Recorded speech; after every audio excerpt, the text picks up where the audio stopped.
Pode começar, Mário. Boa noite a todos, queridos amigos, queridos irmãos do Ideal Espírita. Sejam todos bem-vindos ao SEC Mensageiros da Luz, do Oriente da cidade de Santa Teresa, Espírito Santo, Brasil. É sempre uma alegria imensa, uma satisfação poder comparecer aqui neste espaço para podermos falar sobre a nossa querida doutrina espírita, falar sobre os ensinamentos de Jesus e debatermos esses temas que tanto afligem o nosso espírito, né, e nos fazem estudar cada vez mais. Incumbiu minha casa a nossa querida amiga Ângela, né, a responsável pela reunião doutrinária, pediu que eu falasse alguma coisa sobre os três crivos, né? Melhorou, gente? Aí estão me ouvindo? Vocês me ouvem bem? Falasse sobre os três crivos, né? Da verdade, da bondade e da utilidade, e sobre essa missão, esse ensinamento moral milenar, que é sempre muito oportuno e faz parte também dos nossos ensinamentos espíritas.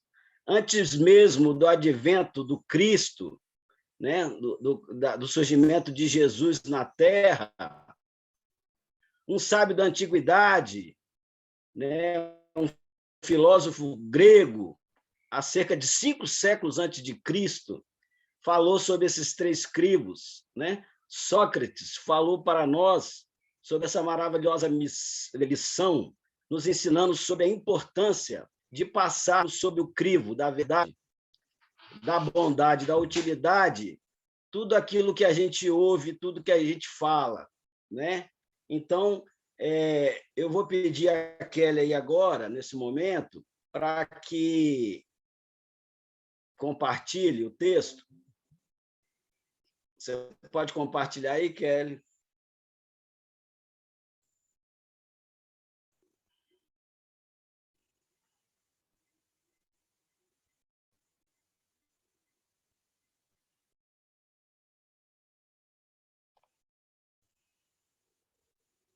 Então, nós vamos falar hoje, meus amigos, sobre as três peneiras, né? Sobre a verdade, a bondade e a necessidade ou utilidade.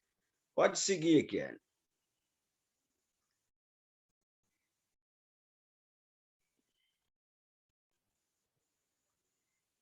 Pode seguir.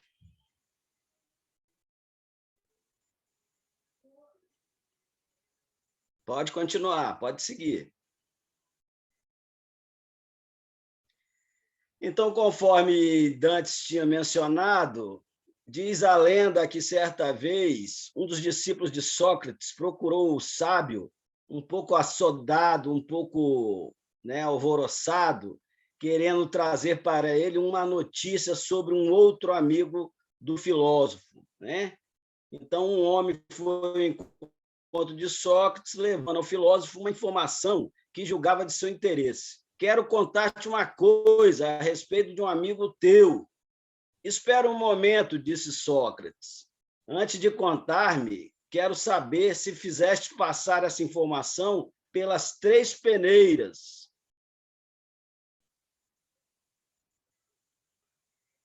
Pode seguir, Kelly.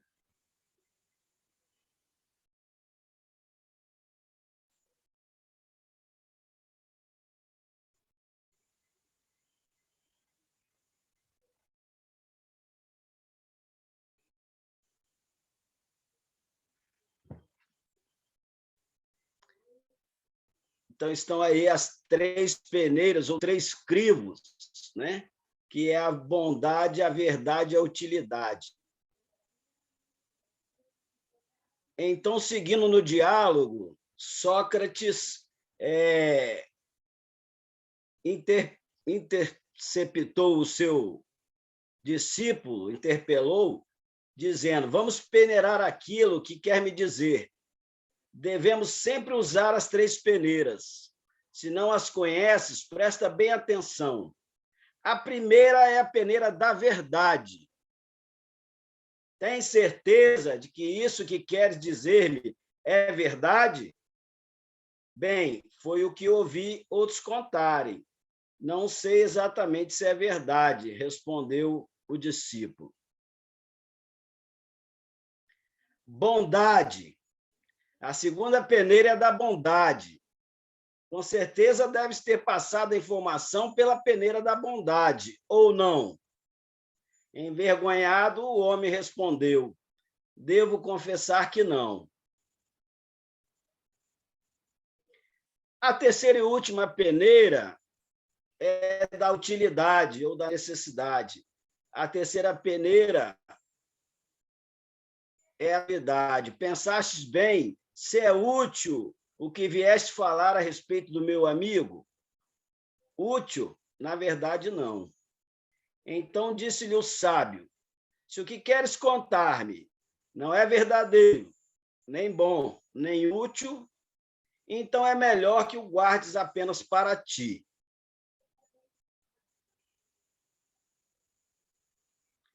Vocês entenderam o texto, gente? Né? A lição, a moral da história. E aí eu questiono, né? Pergunto, o que o Espiritismo tem a ver com isso? O que tem a ver o Espiritismo com Sócrates, com a Grécia Antiga, com a filosofia, 5 séculos antes de Jesus chegar? Nós não temos que partir logo para o Evangelho, não, vamos estudar o Evangelho. Quem foi Sócrates, afinal? O que ele quis ensinar com esse texto? Qual o sentido das peneiras na leitura? Tem tudo a ver, gente, com o Espiritismo, né? Como nós bem sabemos, Sócrates, Platão, Aristóteles, eles foram aí filósofos que marcaram o pensamento ocidental e influenciaram diretamente os ensinamentos cristãos.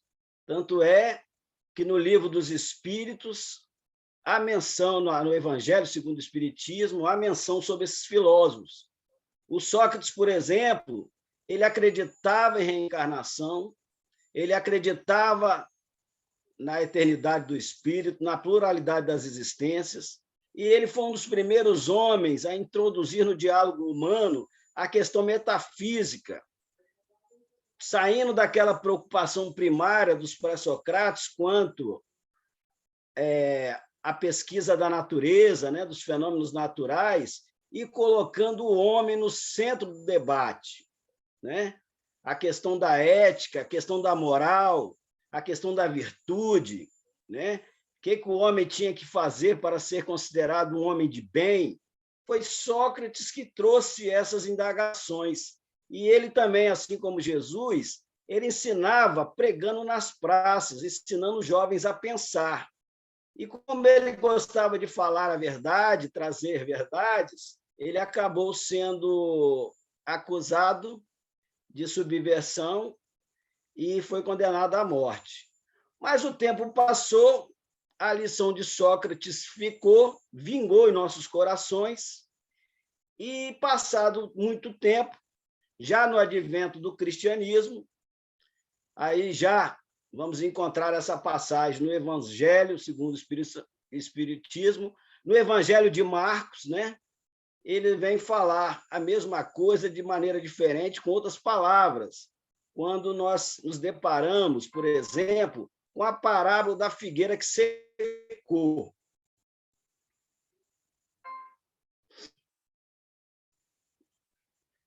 Parábola da figueira que secou. Quando saíam de Betânia, ele teve fome e, vendo ao longe uma figueira, para ela encaminhou-se, a ver se acharia alguma coisa. Tendo-se, porém, aproximado, só achou folhas, visto não ser tempo de figos. Então disse Jesus à figueira: que ninguém coma de ti fruto algum, o que seus discípulos ouviram.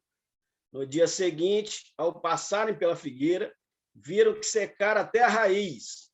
Pedro, lembrando-se do que dissera Jesus, disse: Mestre, olha como secou a figueira que tu amaldiçoaste. Jesus, tomando a palavra, lhes disse: Tende fé em Deus. Digo-vos em verdade que aquele que disser a esta montanha, tira-te daí e lança-te ao mar, mas sem hesitar no seu coração, crente ao contrário, firmemente de que tudo que houver dito acontecerá, verá que com efeito acontece. Está lá no Evangelho de Marcos, né, 11, 12 a 14 e 20 a 23. Então, vamos tentar fazer exagese disso aí, a interpretação, né? A figueira que secou é o símbolo dos que apenas aparentam propensão para o bem, mas que, em realidade, nada de bom produzem. Dos oradores, olha eu aí, que mais brilho tem do que solidez, cujas palavras trazem superficial verniz, de sorte que agrada aos ouvidos, sem que, entretanto, revelem, quando perscrutadas, algo de substancial para os corações. É de perguntar-se que proveito tiraram dela os que as escutaram. Simboliza também todos aqueles que, tendo meios de ser úteis, não o são. Todas as utopias, todos os sistemas ocos, todas as doutrinas carentes de base sólida. O que as mais das vezes falta é a verdadeira fé. A fé produtiva, a fé que abala as fibras do coração. A fé, numa palavra, que transporta montanhas.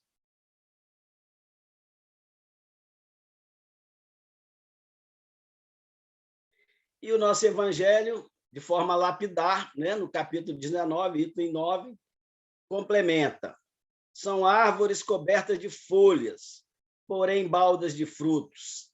Por isso é que Jesus as condena à esterilidade, porquanto dia virá em que se acharão secas até a raiz. Quer dizer que todos os sistemas, todas as doutrinas que nenhum bem para a humanidade houverem produzido, cairão reduzidas a nada, que todos os homens deliberadamente inúteis, por não terem posto em ação os recursos que traziam consigo, serão tratados como uma figueira que secou, né?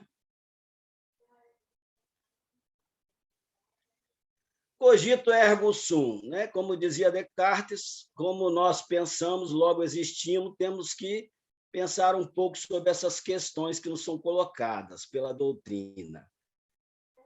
Será que as pessoas que conhecemos, né, costumam ter esse comportamento? Quando ficam sabendo de algum fato, logo querem ser os primeiros a contar? Você já procedeu assim alguma vez? Conhece alguém que age ou agiu dessa maneira? Em caso afirmativo, houve consequências?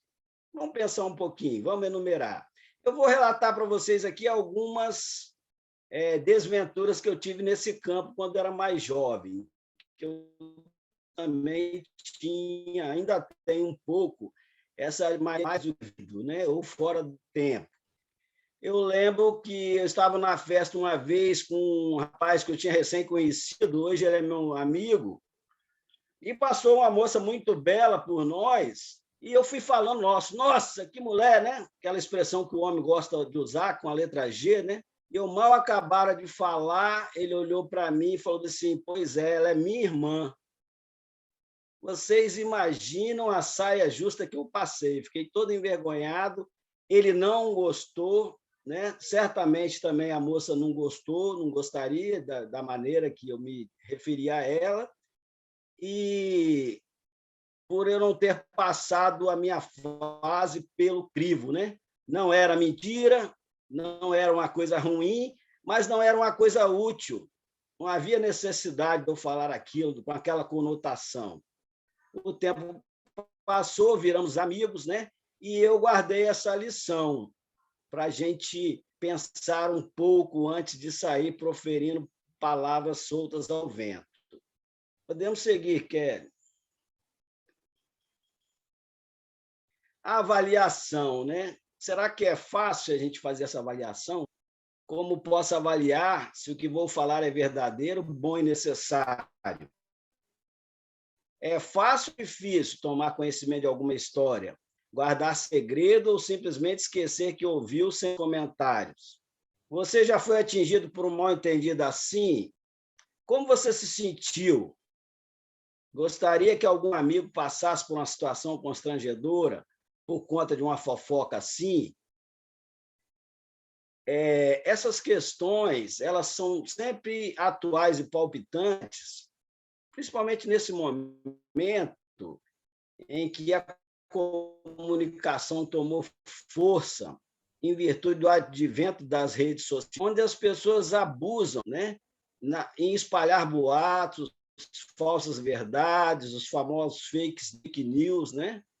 Inclusive, às vezes, atentando contra a honra, a dignidade das pessoas, atacando instituições sérias, né? Atacando cientistas de renome, atacando profissionais de várias áreas, né? Sem se preocupar em passar a sua palavra, ou em vez de replicar o assunto, por essa peneira, né? Por essas três peneiras, né? Esses crivos aí da verdade, da bondade e da utilidade, conforme nos aconselhou Sócrates e conforme reforçou Jesus em seus ensinamentos, né, para os apóstolos.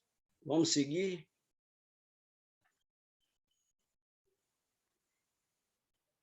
Bom, uma maneira da gente ter um parâmetro, né, seria a máxima também que Jesus sempre nos ensinou, de fazer aos outros somente aquilo que queremos que façam a nós, né? Porque nós temos essa ânsia, nós temos essa ansiedade, essa propensão de querer ser portador de notícia, de levar e de falar para as pessoas, né? A gente vê uma novidade, quer correr logo e compartilhar no grupo da família, mandar para o grupo da casa. Muitas vezes não temos o cuidado, né, de procurar verificar a fonte, né, se realmente aquilo é bom, é verdadeiro, se realmente vai trazer alguma utilidade para aquele grupo, se é o momento correto de compartilharmos aquela informação. Bom, vamos seguir.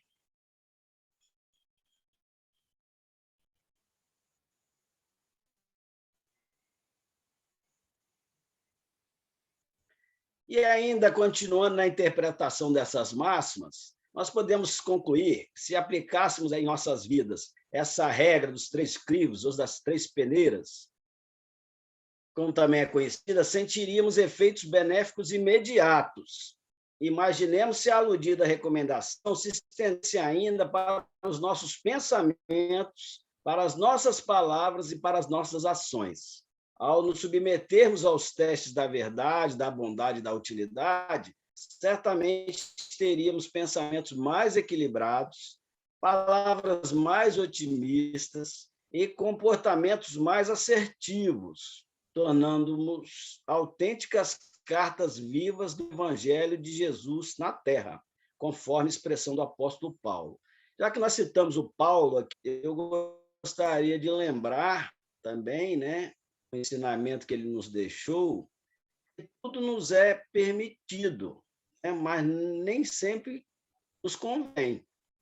Eu faço esse parênteses aí, porque quando a gente fala da verdade, a gente vê muito comportamento nesse sentido, as pessoas que é verdade faz e tem que sair esfregando a verdade na cara dos outros de qualquer maneira, de qualquer forma, como se ele fosse um juiz, né, de consciências, como ele fosse um fiscal da lei, como se ele fosse um espírito elevado, o espírito da verdade. Nós fazemos isso constantemente, né? E aí a gente tem que ter o cuidado para não cometermos o problema do sincericídio, né? E é aquela pessoa que não mede, que não pesa, que não procura ser equilibrado e vigiar e fiscalizar a forma de comunicar-se com o próximo. Eu lembro sempre da figura do Luiz Fernando Guimarães, tinha quadro, né, na Rede Globo, que ele levantava, saía, encontrava com os vizinhos já no elevador e saía distribuir verdade para todo lado. Nossa, você engordou, você está mal arrumada, nossa, você está despenteada, você está descabelada. Quer dizer, no final do dia, tinha colecionado uma série de desafetos, tinha estragado muito o dia dos outros, porque muitas vezes era verdade que ele estava falando, mas a forma como ele falava, né, a maneira como ele se dirigia para o próximo, não guardava sentimento de compaixão, de respeito, de fraternidade nenhum, né? E a gente pode observar também, a gente vê nas pessoas de mais idade, a nossa família, nós estamos passando por isso, as pessoas vão atingindo uma certa idade e elas começam a achar que elas têm direito de falar o que elas bem entenderem, né? Como diz meu filho Mário Augusto, entraram na fase do me processa. Ah, eu falo mesmo, quem quiser que gosta de mim assim, quem não quiser que se vira. E sai falando, né, de qualquer maneira, sem se preocupar com a com uma forma como a outra pessoa receber aquela mensagem e colocando cascas de banana no seu próprio caminho. Podemos prosseguir?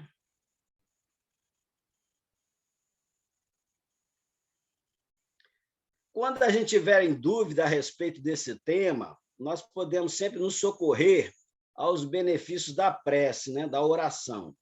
É bem provável que falaríamos menos, sabendo o momento exato de expressar e de calar diante das situações.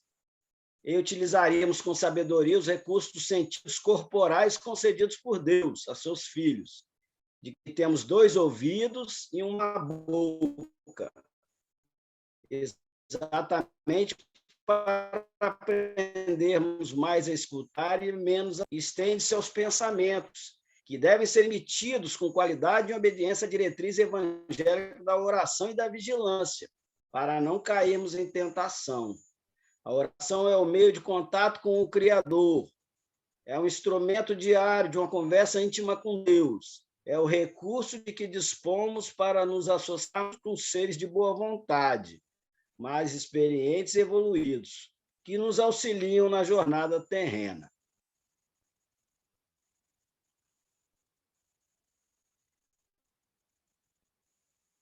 Sigamos. E a vigilância, né, minha gente? A vigilância é o mecanismo de constante atenção quanto ao comportamento do cotidiano.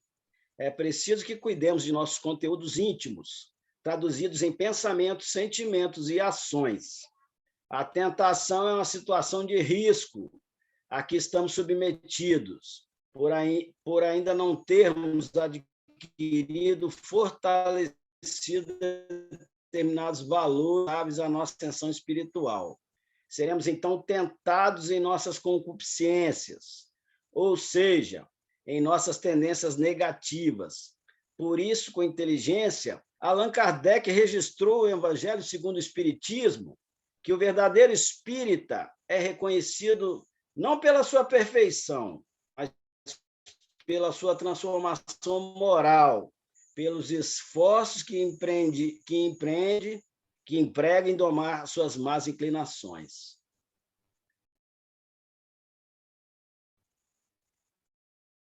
Sigamos, que a luz segue sempre, como diz a lição inicial. Esse é o embate diário da vida, do espírito encarnado, do desencarnado. É o embate diário que nós, espíritos, em mediana evolução, estamos sujeitos, em decorrência das próprias necessidades de fortalecimento no bem e, consequentemente, evolução espiritual, que nos alcançarão os alçarão, né, aos estágios superiores da vida imortal. Extratos do livro Anotações Espíritas, ditado por espíritos diversos, psicografado por Divaldo Pereira Franco e organizado por Geraldo Campete Sobrinho.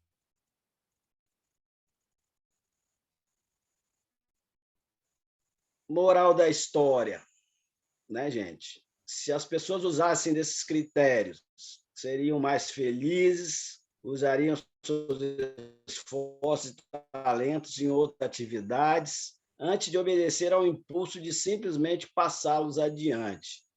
É interessante que eu sempre lembro, e estudando e preparando esse estudo, eu lembrei da minha querida amiga Marilúzio, que sempre fala para a gente nas nossas reuniões na Casa Espírita, quando vai se dirigir a todos nós, que nós procuremos vigiar nossos pensamentos, nossas palavras e nossas ações, porque nós somos tentados diariamente em nossa concupiscência, nas nossas más inclinações. Sempre vem aquele companheiro desavisado trazer uma maledicência, na expectativa de que a gente alimente isso, que a gente leve essa conversa para frente, essa conversa estéril, essa conversa que não serve para nada, que não acrescenta, que não fortalece, que não levanta ninguém. E aí nós ficamos, a exemplo da figueira que secou. No que diz respeito à parábola da figueira que secou, é importante que a gente entenda o contexto da época. O povo judeu, ele fazia muito essa comparação do povo de Israel com a figueira. Então, quando Jesus fala que a figueira que secou, que não deu bons frutos, ele se referia ao povo de Israel, aos oradores, né? Aqueles homens da lei que falavam bonito, né? Mas faziam as pessoas chorar, eram eloquentes, né? Os fariseus, mas era só fachada, que na verdade eles não davam bons frutos aos olhos do Senhor. Eles falavam uma coisa e praticavam outra, totalmente no sentido contrário do que estava nas Escrituras. Então, essa máxima, essa lição, ela se faz cada vez mais presente no nosso dia a dia, no nosso convívio, começando dentro de casa, e a gente possa estender esses pensamentos para o ambiente escolar, o ambiente profissional, né, para as nossas relações diárias, do dia a dia, os relacionamentos com nossos amigos e vizinhos, né? A gente tem que ter preocupação em filtrar o que a gente fala, o que a gente ouve, o que a gente fala para as nossas crianças, qual o conteúdo que as crianças estão assistindo nas mídias, na televisão, se é bom, se realmente serve para elevá-la espiritualmente, moralmente, ou se nós estamos deixando as nossas crianças perderem tempo com conteúdos que não acrescentam nada, verdadeiro lixo, caçadores de caça-níquel só para vender e manter, fazer mídia, fazer ibope. Então, esse é um dever de nós, enquanto cristãos, enquanto pais, enquanto espírito que somos, né? Eu sempre lembro dessas histórias, agora para descontrair um pouco, dessa propensão que nós temos de falar, né, de passar as notícias para frente. Eu lembro do meu irmão mais velho, que é um grande contador de histórias, e puxou meu pai, ele sempre me relata, em forma de anedota, que dois amigos de muitos anos que não se viam, não se encontravam, mais de 20 anos, e quando se depararam, foi logo falando, rapaz, graças a Deus, depois de 20 anos, eu consegui, enfim, me libertar. O outro, ao invés de ouvir, pensar, né, passar aquela frase nas peneiras de Sócrates, nos crivos da bondade, da verdade, da utilidade, foi logo arrematando. Também, rapaz, aquela mulher sua te traía direto. Olha que sujeito. Aí ele falou, não, rapaz, eu separei, foi do meu sócio, não foi da minha mulher, não. Ainda estou casado com ela há mais de 30 anos. Quer dizer, perdeu 2 amigos, né? Porque não soube se comportar ou falar, né, de maneira assertiva. Vamos seguindo aí, Kelly, que tem mais alguma coisa aí pela frente.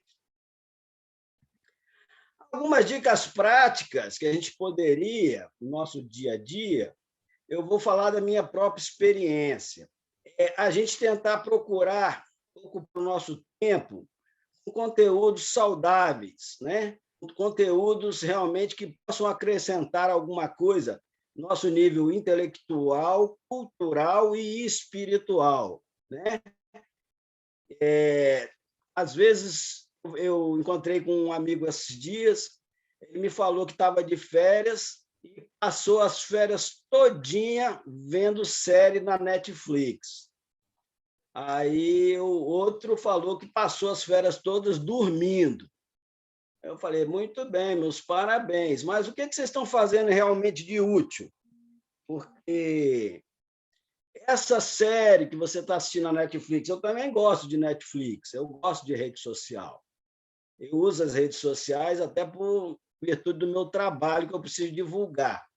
Mas esses conteúdos são conteúdos informativos? Estão acrescentando alguma coisa à sua formação intelectual, profissional, moral, ético? Ajudando você a se transformar numa pessoa melhor? Ou você está vendo essa bobajada aí? TikTok, que é novela, quem ficou com quem se separou de quem é a nova bonitona que está no pedaço. Isso é perda de tempo, gente.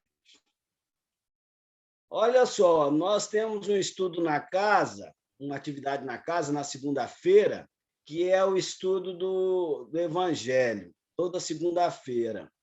Nós já estudamos o Livro dos Espíritos, a gente estuda o Evangelho, a gente estuda as obras básicas de Kardec, e nós não estamos sempre necessitando de retornar e estudar e continuar nos aprofundarmos nessas matérias, porque a gente não consegue esgotar o conteúdo, é muita informação, e é muita informação útil, que nos ajuda a melhorar como pessoas, como seres humanos, nessa jornada terrestre. Né? Então, se você não tem nada a ver, procure ocupar o seu tempo de forma útil, que seja útil para outra pessoa, dá um passo em direção a outra pessoa, né? Vai ajudar seu vizinho, vai ajudar um parente, um amigo que está precisando, né? Ou então vai se preparar melhor para a vida, lendo, estudando, pesquisando, lendo sobre o Espiritismo, lendo a Bíblia,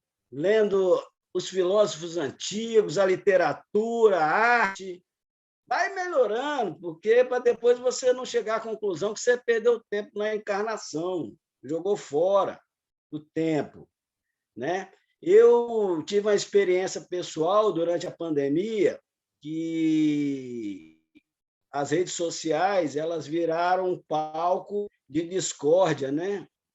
Esse momento de polaridade que o planeta passa, e os discursos de ódio, né? Tolerância, de racismo, de egoísmo, de discriminação contra a pessoa, contra a raça, contra a opção sexual, religião, virou um campo fértil. Né? A questão política, os grupos sociais, os grupos de WhatsApp, onde cada um quer fazer valer a sua razão, a sua forma de ver e pensar o mundo a qualquer custo,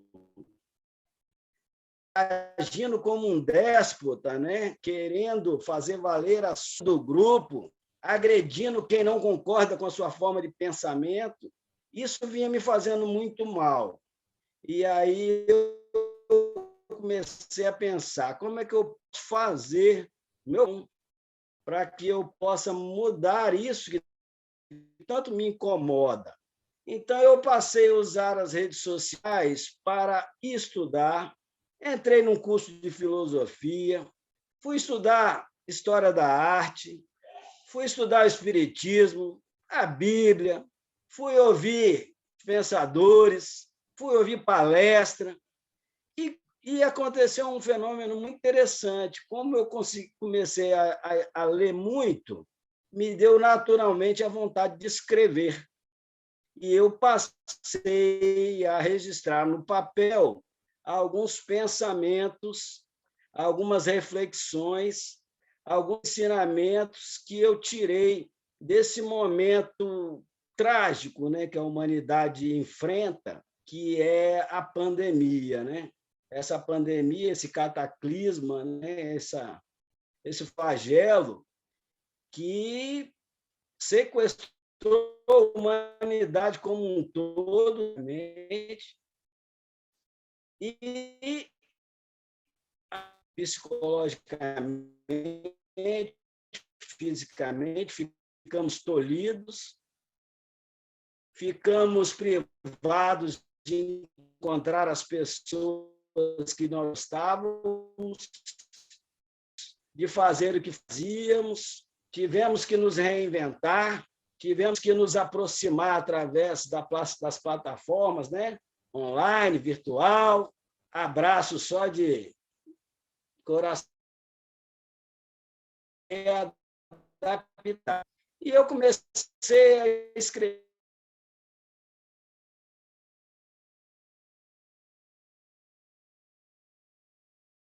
O que eu posso fazer para combater o ódio, o orgulho, a vaidade, a minha própria vaidade, a minha intolerância? É escrevendo sobre coisas boas.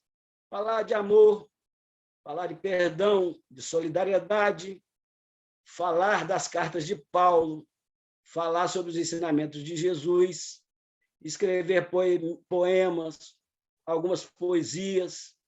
E assim, dessa forma, eu fui tornando meu dia mais leve e percebi que algumas pessoas também passaram a gostar. E hoje, graças a Deus, eu estou aí com vários grupos pelo Brasil todo, trocando essas informações, interagindo, compartilhando, recebendo coisas boas, falando de coisas boas, e acredito que estou me melhorando como pessoa, porque a partir do momento que você atrai bons pensamentos, bons sentimentos e procura transformar isso em ações, principalmente no interior da sua casa, as coisas vão ficando mais fáceis. E hoje eu estou me vigiando tanto, e isso é uma coisa até natural, que quando eu vejo conteúdo nas redes sociais que não são bons, eu nem abro mais. Esse negócio de notícia de fim do mundo, esses profetas do Apocalipse aí que estão torcendo para o meteoro bater na Terra, acabar com tudo, isso aí não acrescenta nada, né? Essas histórias de que teorias das conspiração, de que estão fazendo um vírus para matar todo, que quem tomou vacina vai virar jacaré, esse tipo de coisa sempre existiu. E cabe a nós que temos um pouco de estudo, né? Temos a orientação do Evangelho, e temos o norte do Espiritismo nas nossas vidas, a gente passar coisas todas sob o crivo da razão, né? Se a gente começar disso, nessas loucuras, nós vamos duvidar da providência divina. Se Deus é amor e bondade, se Deus é bom o tempo todo, ele ia permitir que acontecessem essas coisas sem ter um motivo, sem ter uma justificativa plausível? A gente pode fazer uma pequena comparação, filhos. Mesmo quando nós corrigimos os nossos filhos ou deixamos eles passarem por certas dificuldades, certas experiências dolorosas, é porque, no fundo, no coração do Pai amoroso, nós queremos que eles melhorem, que eles superem os obstáculos, se tornem mais resilientes e mais fortes, né? Porque a vida nesse orbe terrestre, no grau evolutivo que a Terra se encontra, é terra de provas e expiações. Nós ainda não ingressamos, mas nós ainda não ingressamos nos mais felizes, mais ditosos, né? Nem sequer no mundo de regeneração. Então, agora, fazer um pouquinho de marketing aí, né? Que eu acabei escrevendo esses livrinhos aí, encontros, e Reencontro é o terceiro livro, que eu já estou trabalhando nele, e também comecei a escrever um romance sobre vidas marcadas. E aí, a minha filha Roberta, com 8 anos de idade, falou: papai, que história é essa de encontro, desencontro, encontro, tudo vida, que coisa é essa? Eu falei: minha filha, a vida é assim mesmo. ela é feita de encontros e desencontros, de chegadas e largadas, de chegadas e partidas, de alegrias e tristezas, né? De encontros felizes, ditosos e outros nem tanto, mas faz parte da pedagogia divina, porque eu acredito que todos nós temos um encontro marcado, porque o ser humano foi criado por Deus, ele veio da unidade, que é Deus, e ele tende a voltar para casa. Só que para esse retorno para a nossa casa, nós teremos que fazer as nossas lições, né? Através das provas reencarnacionistas, superarmos as nossas dificuldades, né? Polir as nossas arestas, o nosso egoísmo, nosso orgulho, a nossa vaidade, que ainda está muito forte, ainda muito latente. Eu recentemente estive em São Paulo, tirei uns 5 dias de férias e pensei comigo, né? Eu vou ficar 5 dias no ócio criativo, vou ficar sem fazer nada, vou me dedicar ao nadismo. Fui com meu irmão para São Paulo, pensei, vou só teatro, vou show de stand-up, livraria, vou lá na Casa da Cultura em São Paulo, enfim, eu vou me jogar, né? Chegamos lá, alugamos um apartamentozinho num bairro da periferia de São Paulo. Quando eu olhei para dentro do prédio, Casa Espírita, todo tamanho, um prédio enorme. Aí vocês já sabem, né? Meu primeiro passeio foi lá para a Casa Espírita e fiquei encantado com a estrutura da casa, com o atendimento, com os setores da casa, muito organizado de atendimento, doutrinária, os brechós, o comércio, que é revertido em prol das pessoas que necessitam, o atendimento ali psicossocial, biblioteca, inclusive tinha uma palestra lá que ia iniciar naquele instante, mas eu falei, não, palestra também já é demais, né? Aí eu vou me dar agora o desfrute. Fui lá na livraria e comprei uma obra muito bacana do Chico, muito interessante, que é A Caminho da Luz. Depois eu vou colocar no chat aí, quem tiver interesse, que ele fala sobre a trajetória do espírito humano na Terra, desde os primórdios, desde o antropóide, né? Passando pelas primeiras 4 raças que habitaram o orbe, né? As raças arianas, né? Os egípcios, as castas hindus, né? E os israelitas. Os egípcios, segundo o autor, segundo a psicografia de Chico Xavier, foram os primeiros a retornar para a capela, né? Para o mundo feliz, de onde eles vieram, porque eles fizeram a lição de casa. Os outros 3 povos ainda estão na Terra porque não conseguiram, principalmente, vencer o maior obstáculo do espírito humano, que é o orgulho, a vaidade e o preconceito, né? E que a Índia é a primeira civilização muito elevada espiritualmente, mas ainda lá existe a questão das castas, né? Onde alguns segmentos se acham superiores aos outros. Bom, gente,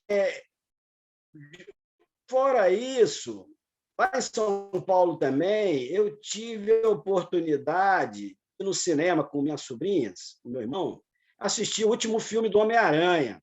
Assim, eu não gosto muito de filme de ficção, não, e dessas coisas, mas como o Homem-Aranha sempre foi o meu herói preferido desde criança, elas me convenceram e eu fui lá assistir o novo filme do Homem-Aranha.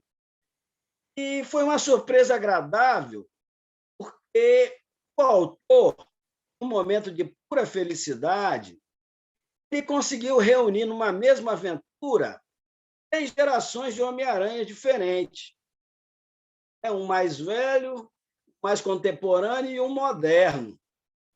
Colocou 3 gerações juntas para combater o mal. Por incrível que pareça, ao contrário do que a gente assiste hoje nas redes sociais, essa tendência, as gerações não estavam brigando uma com a outra, não, querendo ver quem era melhor. Minha geração é melhor que a sua geração não vale nada, cambada de preguiçoso. Nós fizemos isso, desculpa, nós fizemos isso, fizemos aquilo. Não, eles aliaram o potencial de cada geração, se uniram em torno de um objetivo comum e conseguiram vencer o mal. Tanto é que, depois da fita, eu perguntei a elas quais foram os ensinamentos filosóficos que vocês tiraram dessa história, né? Então, uma coisa que me marcou foi essa questão das gerações de mãos dadas. Não essa imbecilidade que está aí saltitando nas redes sociais, que a geração milênio é melhor que a geração X, que é melhor que a baby boomer, que está defasada, que está acabada. Nada disso. Não é questão de ser melhor, ninguém ser melhor do que ninguém, mesmo porque a história da evolução do pensamento humano ele se complementa. Ninguém descobriu nada sozinho, ninguém descobriu a pólvora, né? A palavra perdida, ou a verdade inexorável, incontestável. Nós ainda estamos num processo de aprendizado.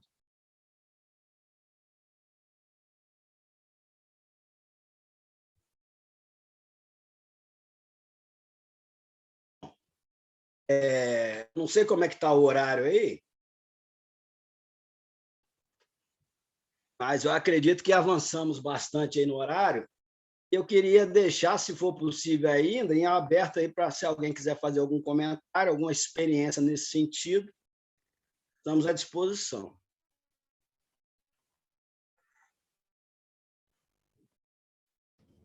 Mário, vamos fazer a prece de encerramento e depois a gente deixa esse minuto para a gente fazer os comentários, pode ser? Positivo. Tá bom.